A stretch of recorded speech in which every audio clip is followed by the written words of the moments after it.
ভাই আমার একটু সাহায্য করেন। ভিক্ষা করবি বেলা কথা, তুই রাস্তার মধ্যে কে? তুই কি চলবার পারস? না ভাই, আমার তো দুইটা পা নাই, তাছাড়া আমি তো ড্রাইভার, আপনারা জানেনই। এই জন্য এই স্ট্যান্ডে ভিক্ষা করি।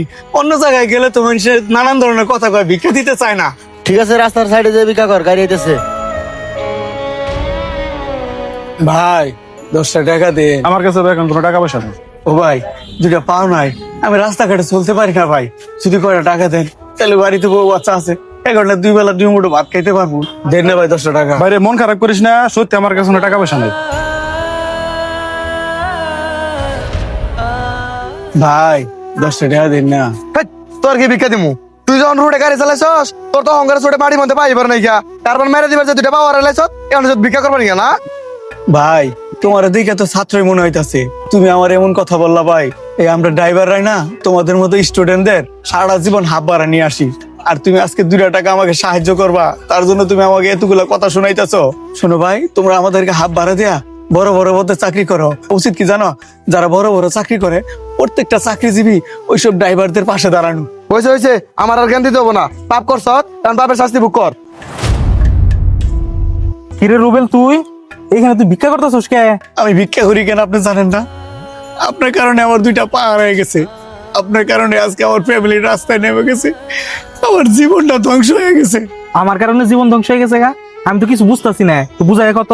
কেন আপনারা 2 বন্ধু মিলা যখন একটা গাড়ি কিনছিলেন, ওই গাড়িটা আমার হাতে অ্যাক্সিডেন্ট হয়, আর অ্যাক্সিডেন্ট হওয়ার পর আপনারা কি একটা বড় খবর নিছিলেন যে আমি কেমন আছি, কোথায় আছি? আরে খোঁজ নেই মানে গাড়ি অ্যাক্সিডেন্ট হওয়ার পর তো তুই গাড়ি থেকে পলাই গেছিলি গে, তোর তো আমি খুঁজেই পেলাম না। মহাজন, আমি তো গাড়ি রেখে পলায় যাই নাই। গাড়ি যেদিন অ্যাক্সিডেন্ট হয় ওইদিন আমি অজ্ঞান হয়ে রাস্তায় পড়েছিলাম, রাস্তার মানুষ নিয়ে আমার মেডিকেল ভর্তি করছিল। তারপর জ্ঞান ফিরা দেখি আমার 2টা ট্যাং নাই। তোর সাথে এই ঘটনা ঘটছে, আর আমার পার্টনার তো আমার বলছে গাড়ি তো এই জায়গায়, ড্রাইভার কই?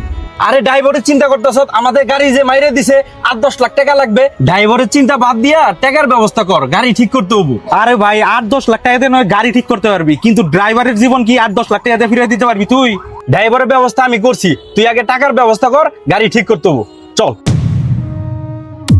তার মানে আপনি এসবে কিছুই জানতেন না, আর আমি না জানি আপনার কত বকাঝকা করছি। দেখ ভাই, তোর পা তো আমি ফিরিয়ে দিতে পারবো না, কিন্তু আমি এমন কিছু করে দিমু যাতে তোর মাসের কাছে হাত পাততে না হয়। কি বলতেছেন আপনি? আপনি কি করে দিবেন যে মানুষের কাছে আমার হাত পাতা লাগবে না? শোন, আমার একটা দোকান আছে, ওই দোকানের ক্যাশে তুই বসবি, আমার কর্মচারী আছে তারাই সব কাজ করবো, আর দোকান থেকে যা লাভ হবো অর্ধেক তোর অর্ধেক আমার। কি বলতেছেন মহাজন, আপনার দোকানে লাভ অংশ আমার দিয়ে দিবেন?